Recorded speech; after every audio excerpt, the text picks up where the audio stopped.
Welcome, Dolly, to the Purple Cloud podcast. We're here to talk today about this right here.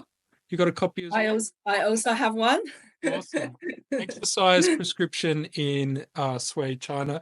And just to introduce yourself, this was your PhD thesis, and I think we talked about it. You were one of my first guests. Yes, well, this is kind of based on my PhD thesis that I did finished in 2018.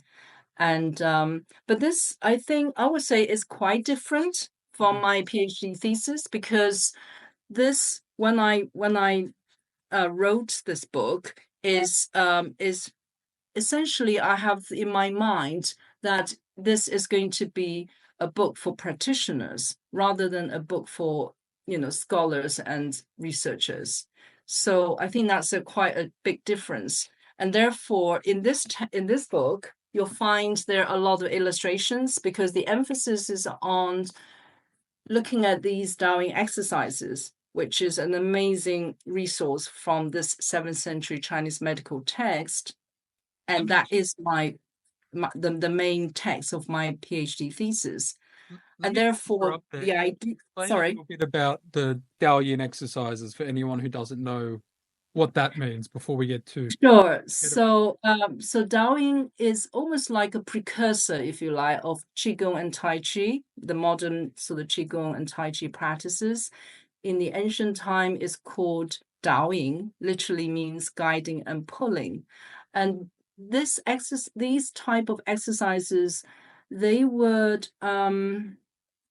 contained in this 7th century Chinese medical text, and so they were used as a medical treatment. And so in this text, which says all those different diseases, and then it will give you then instructions of how you do different kind of exercises to cure those specific diseases. And so yeah, it is used as a medical treatment in this medical text. And so when you're saying you're focusing this on practitioners, so not just practitioners of Chinese medicine, but also possibly people who are into Qigong, Tai Chi, this kind of thing, people are interested in the sort of movement exercises in the history of China. Yeah, so I'm kind of trying to move my research more towards a modern discourse. So I would like people to investigate, to look at these exercises recorded in an ancient medieval text, and see if these exercises are still in any way relevant to the modern healthcare. And so, yes, there is an online group of people who we meet every fortnight, and we are looking at these Daoyin exercises, which based on the text that I translated and is in this book that I published last year. And I think it is an interesting development. So it's not just about looking at what's happening in the Sui period, which was essentially what my PhD was, is to look at historically what's going on then. Whereas the book that I published last year with the illustrations of all these different Daoyin exercises is more about what can we benefit from those material, those knowledge. Yeah. So in some of this research is obviously at fairly early stage still, but what sort of insights have you had regarding this? Yeah, I think a lot of those exercises, they look, or when you read the instructions, they seems quite simple enough. But then when you actually practice them, you realize they're not as simple as it looked. So you kind of have to try to, just be patient. And also, a lot of the time, it doesn't really give you a clear, it's as though maybe at that time they kind of know what that meant, but But now for us, we kind of have to guess, what do you mean standing up, sitting down, or lying down? And maybe for them, it's already quite clear. And or just certain things that we're still, it's not quite clear as to what exactly they meant. And so so it just because that would have been part of an oral tradition. Someone would have been teaching them, and they would have been just a way to record or yes, exactly, something like that. Yes. Okay.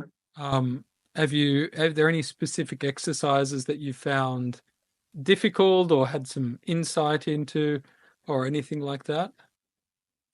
So what I found with which I wrote an article about, and that is these Daoyin exercises, in some way they're actually very similar to the later Hatha yoga practices, because in the medieval period you will find these kind of exercises. Their emphasis is about extreme posture. The word 即是 is mentioned many times in these Dao instructions, particularly in this 7th century medical text. So you realize that some of the postures, they look very similar or appear to be similar to the kind of Hatha yoga postures that we are familiar with. So for example, you got one leg raised behind your neck and you hold it, or you sort of bend your body and hold your legs from behind with your belly on the ground, or or twist your body on one side and then the head on the other side. So that when you're doing those, you kind of think, oh, I done those in my yoga class, or things like that. So, and also it emphasizes extreme posture. So you have to do it as to your most capacity. And so it kind of again reminds people this kind of idea of in the yoga, that you do this in this kind of extreme kind of, you do it as much as to your utmost capacity. Whereas if you think about the Tai Chi and Qigong, which is what we are more familiar with, is much softer and much gentler, is in a way is more internal, and and so it's slightly different. And although obviously I just said Daoyin is kind of the precursor of Qigong and Tai Chi, but I think there is some kind of changes when you come down to the modern time. I think it almost like softening. So it's the emphasis become different. But it is interesting to realize there is some kind of connections between the medieval Daoyin and the Hatha yoga, although we don't know in how that is influence each other. But there's certainly a strong resemblance, I would say family resemblance, between the medieval Daoyin and the modern, so-called modern Hatha yoga poses. And I think that's in itself is quite an interesting, sort of intriguing insight in a way. Yeah, definitely. I mean, especially textually, at least, it does appear in China before India, these exercises. Is that correct? That's right. That's right. So the oldest Hatha yoga text would be around 10, 11th century, whereas, we found all these Daoyin exercises already in the 200 BCE in the Han tombs, and, all the way throughout the sort of, from that point onward, then you have a lot of different texts written related to these different Daoyin exercises. And I'm just wondering, you've done a little bit of exploring, and you've got a group which is really awesome, and I'm quite intrigued to know how you go with this group. But if anyone has tried any of these exercises for any specific ailments which are mentioned in here, or have you noticed any sort of insights from your research with these specific exercises? Yeah, well, so somebody actually wrote to me to say, oh, I heard about you got this group going, and I bought your book, and I was reading one of the exercises, and there was this one which is like you kind of hold your chin there, like, and then because in this particular Daoyin exercise is actually um to cure the it's called the uprising chi, and sort of if you have like a hiccup or something, and and he was saying that there was he had a student who came into the class with a hiccup, and then he said, oh, do you want to try to put your hands under your neck and then trying to hold your breath and then see if that helped, and apparently it did. And they were all like quite impressed, and uh, and then so he immediately wrote back to me to say, oh, that's so interesting.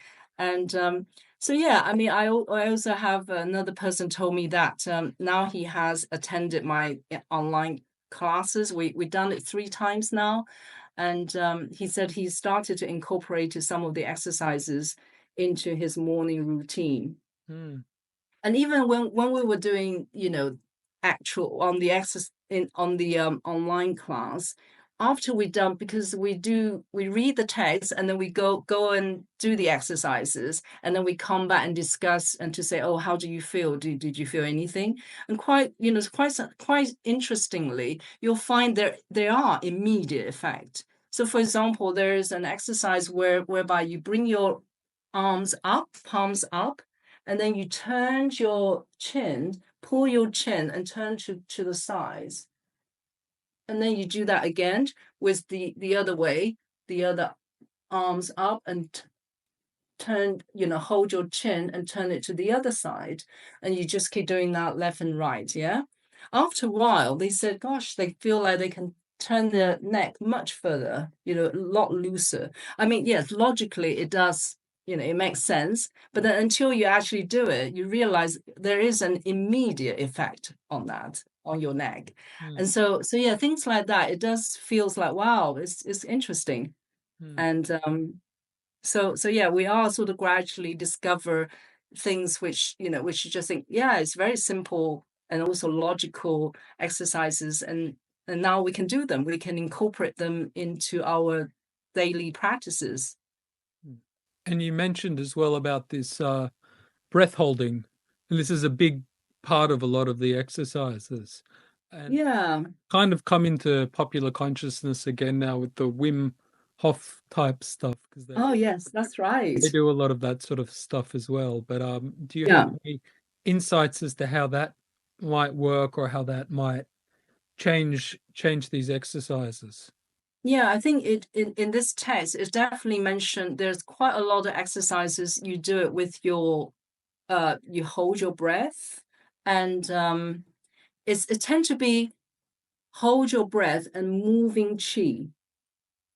So it suggests that there is somehow you hold the breath and the chi is filled in your body. And then you you may combine that with some kind of visualization. So you could be leaning against the wall and hold your breath. Yeah. So sometimes the instruction will say you inhale and bring your chi to your head and then hold it there. Then you visualize this chi going down all the way to the Yongquan at the soles of your feet. So you imagine the chi coming out. Yeah. And so, but then you do that visualization while you're holding the chi. And then you exhale and then you do that.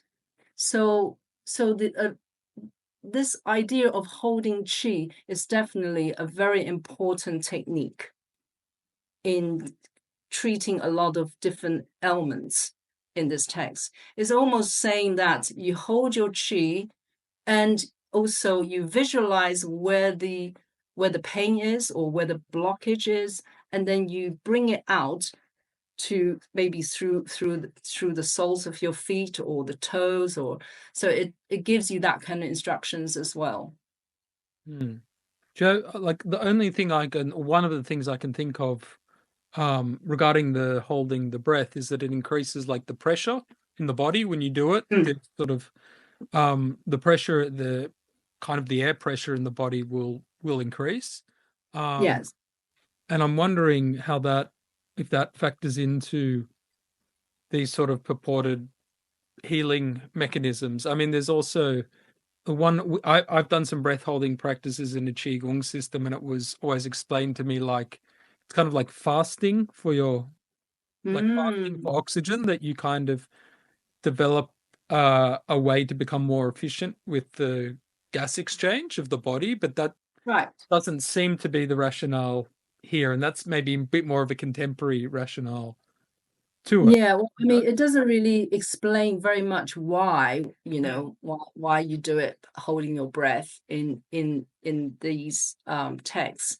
But but yeah, I think you could use the modern explanation with the, when you hold your breath, maybe, somehow your body get hot or, mm, raise the temperature a little bit. And so yeah, so increase this kind of the sort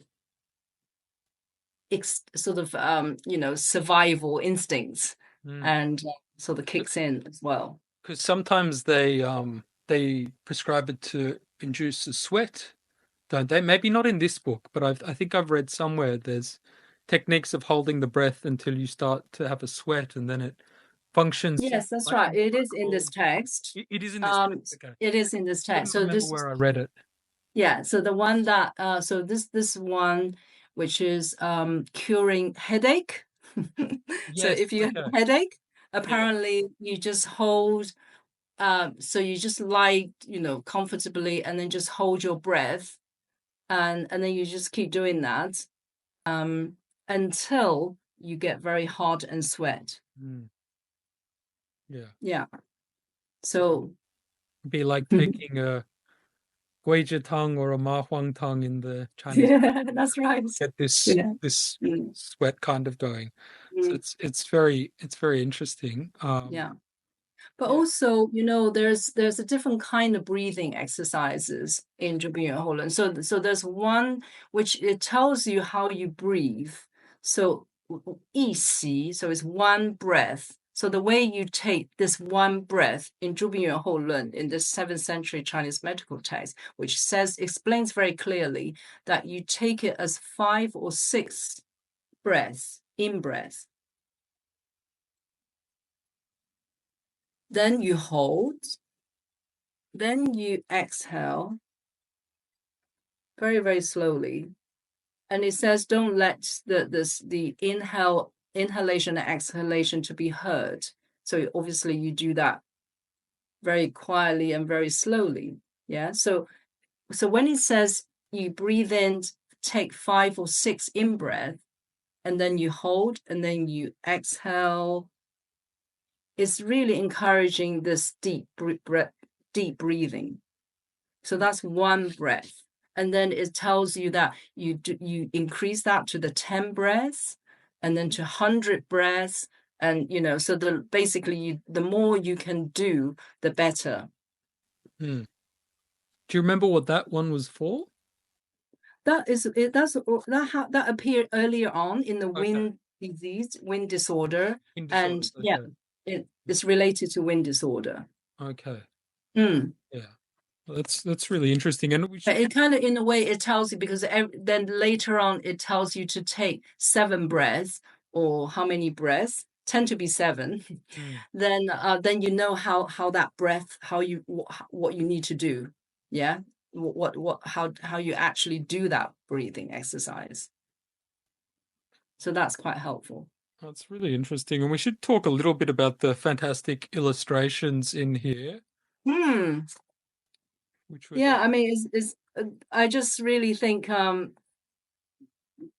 book is that which we published last year, and is to me is such a delight working with Mugan Chan.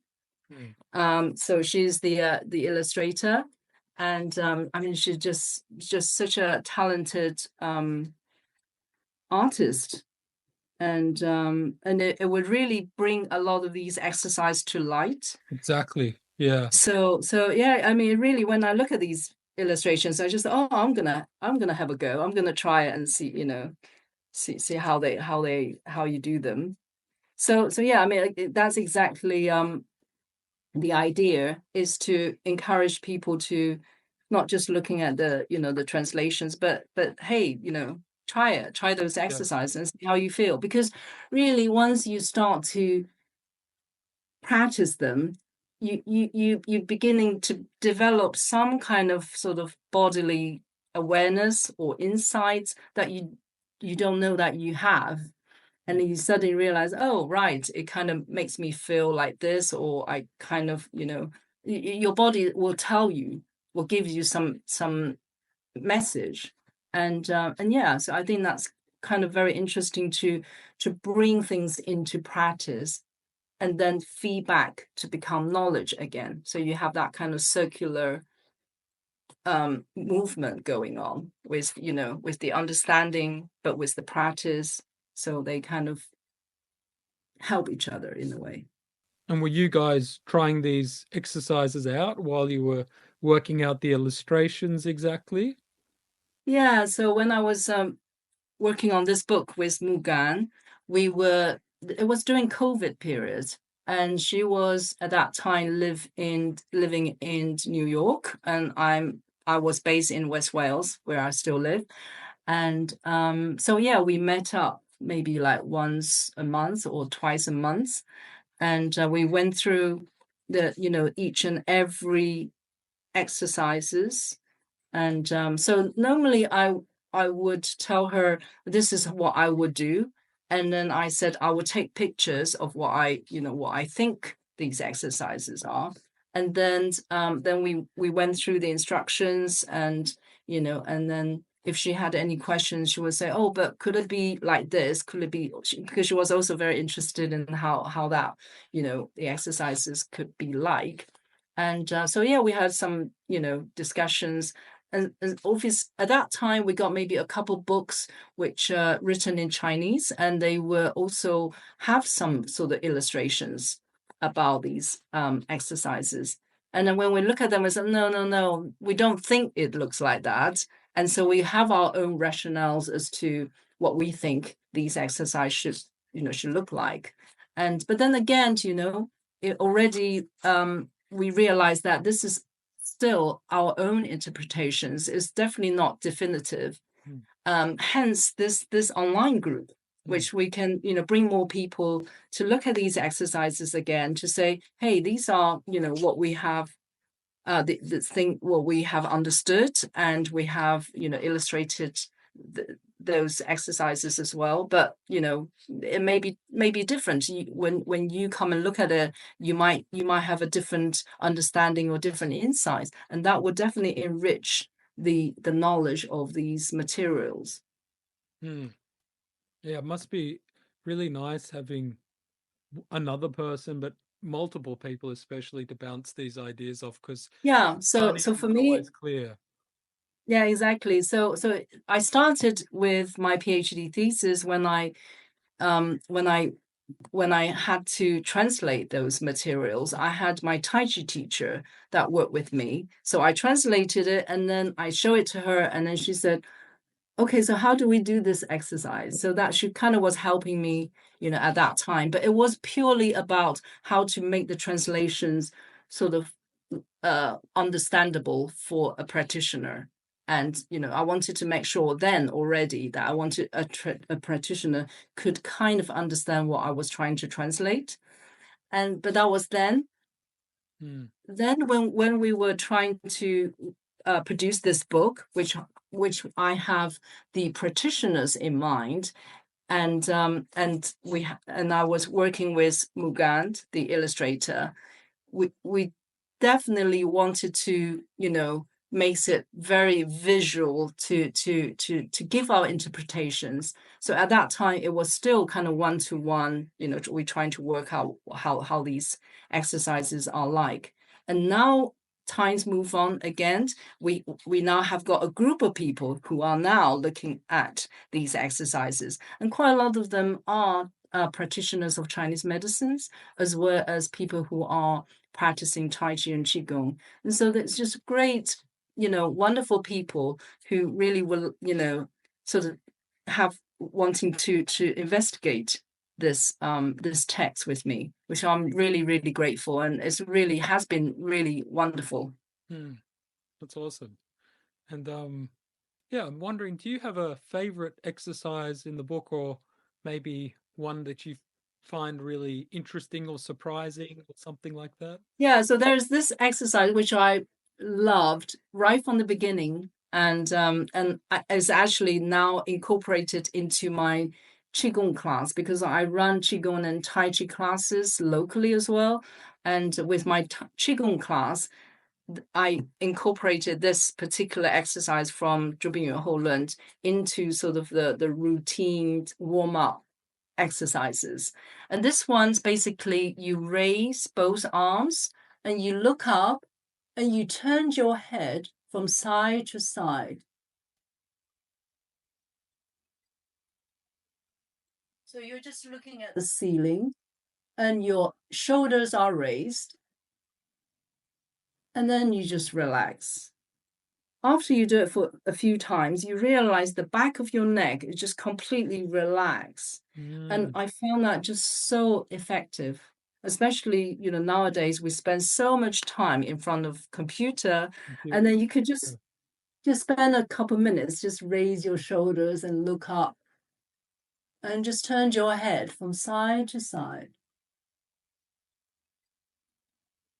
and then just relax. Yeah. I tend to do it with holding my breath. Although it doesn't really tell you need to do that. So I think you just breathe normally, but I tend to do it holding my breath.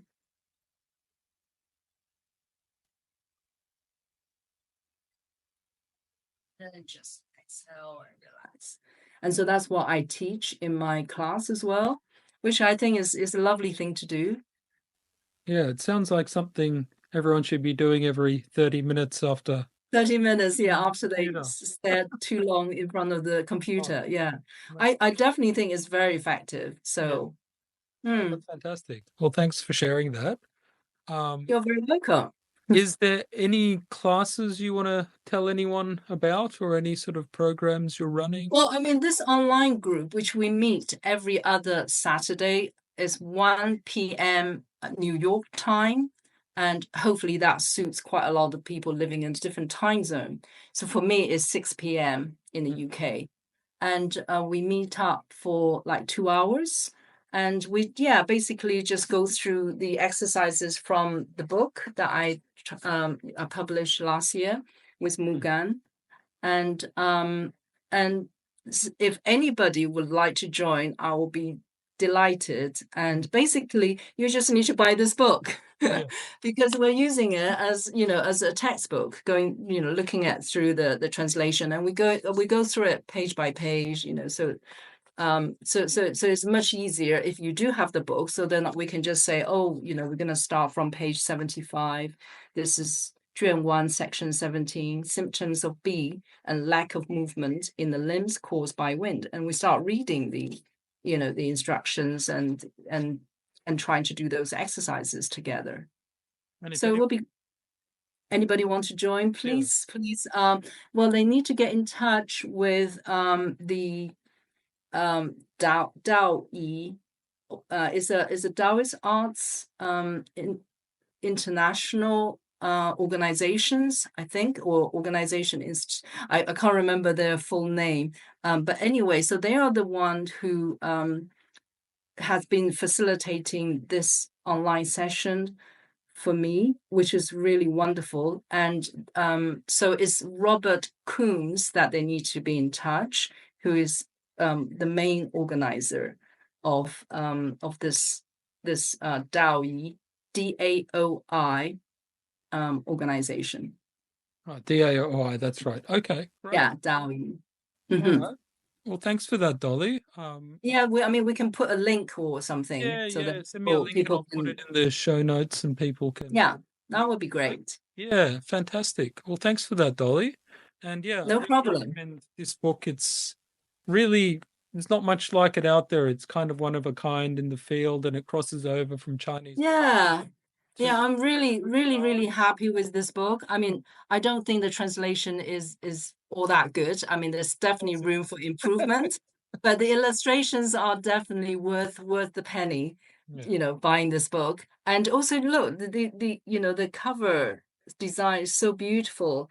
And we deliberately choose this color is because this text, which is 朱宾元后论, is a state-sponsored text. So it is, you feel this kind of imperial court production here. With like sort of dragon and, Sure. Yeah. And this is available on the Purple Cloud website if anyone wants to pick it up. Yeah. Highly recommend it. Wonderful. All right. Well, thank you, Dolly. Thank you for your time today. Thank you so much, Daniel, for inviting me to your podcast. Yeah. Sure. Thank you for the chat. Yeah, we'll speak soon. All right. Take care. Bye. If you enjoyed this video, please like and subscribe.